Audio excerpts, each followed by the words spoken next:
My VIP. Miss Sutton was referred to as the neighborhood heroine. She was a single mother of 3 boys and 2 girls. Miss Sutton was very active in the community. She was over Neighborhood Watch, on the board of directors for several community outreach centers, parks, and recreations, as well as team mother for the Pop Warner Football League. Miss I met Miss Sutton in 1980, and she rescued me from an abusive stepfather whom I refer to as my mother's husband. Miss Sutton opened her home to me. She not only opened her home, she opened her life and the life of her 5 children. I met Miss Sutton through her oldest son, Mike, who I dated briefly. Mike had previously shared with his mother how abusive my home was. I had been having issues with my mother's husband since I was 10 years old. He molested me one night while my mother was in another room watching television. The molestation left me feeling worthless and dirty. I discussed myself.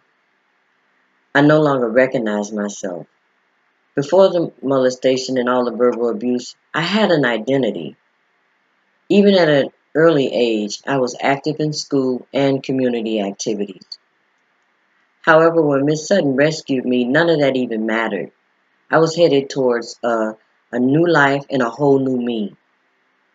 I was about to live a safe and happy life with the new family God had blessed me with. I never felt safe around my mother's husband from the time she married him. When I was 17 years old, when my mother's husband abused me again. He hit me in the mouth, splitting my mouth wide open. He would normally just call me names, but because he knew I was 17 and touching me sexually would have possibly ended his life.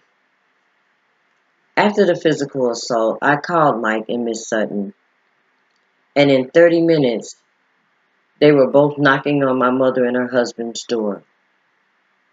They got me out safely. I had finally gotten the family I had always wanted, and it didn't take me long after that to refer to Miss Sutton as Mom, and her sons and daughters as my brothers and sisters. My relationship with Mike immediately went from holding hands to a brother and sister relationship. And now, as the oldest child in the home, she involved me in everything concerning the home and the community. She would always tell me, whatever you do for others, Tina, make it count for something. She stressed the importance of making a difference in the lives of others. I learned so much from Miss Sutton. The most important thing that I learned was love. I didn't just learn what love is, I learned how to receive it and how to reciprocate it. Miss Sutton knew how vulnerable I was and how my self-esteem had deserted me. She treated me as if everything that I had gone through was a dream. All the nurturing I didn't receive at home, she made up for it. She eased my pain and bandaged my emotional wounds. She taught me how to at least like myself. She knew I needed to be felt loved. She knew that I needed love. I knew I was loved. It was evident to me that my new family loved me because how I was disciplined. She disciplined me as an equal. Although I would be punished and put on restriction for unacceptable behavior, I still I still felt like I belonged there. I still knew I was loved. Not once did I ever experience Miss Sutton or her biological children talking behind my back or wanting me out of their home. They respected me. I was big sis. Miss Sutton made a huge impact on my life. She taught me no matter how bad things become, life is worth living. The entire time I stayed with my new family, no one ever knew how I was feeling.